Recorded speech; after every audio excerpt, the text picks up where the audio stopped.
Selanjutnya, saya akan membacakan resume yang kelima tentang hukum, kekuasaan, dan demokrasi. Materi pertama, hukum, kekuasaan, dan demokrasi pada masa Yunani kuno. Yang pertama, pada masa pra-Sokrates. Bangsa Yunani adalah orang-orang yang bermigrasi ke Yunani pada dua periode berbeda.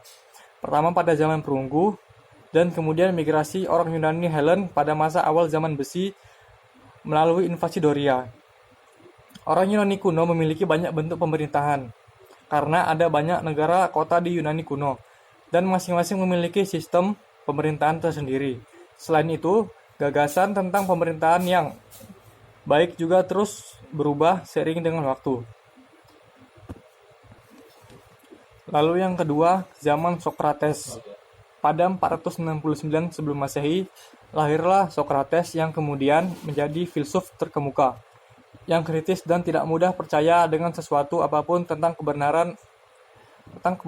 Akal harus digunakan untuk secara terus-menerus meragukan, bertanya dan selalu bertanya, dan kebajikan itu benar-benar dipahami.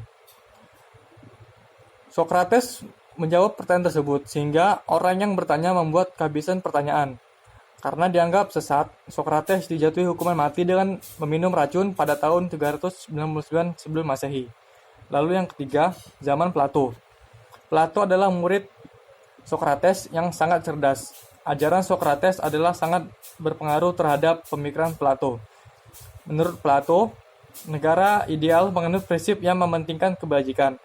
Kebajikan menurut Plato adalah pengetahuan. Apapun yang dilakukan atas nama negara harus dengan tujuan untuk mencapai kebajikan.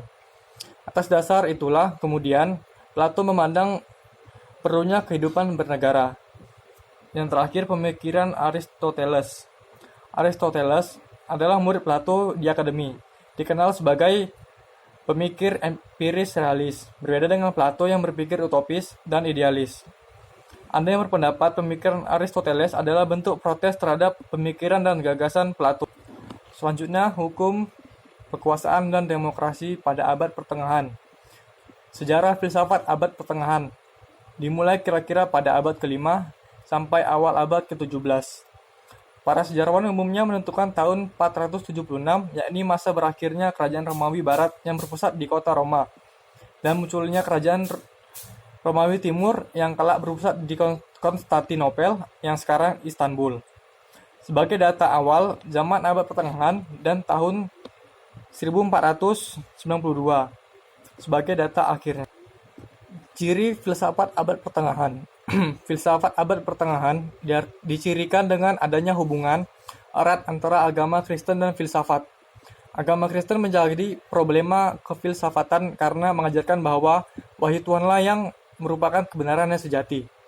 Hal ini berbeda dengan pandangan Yunani kuno yang mengatakan bahwa kebenaran dapat dicapai oleh kemampuan akal.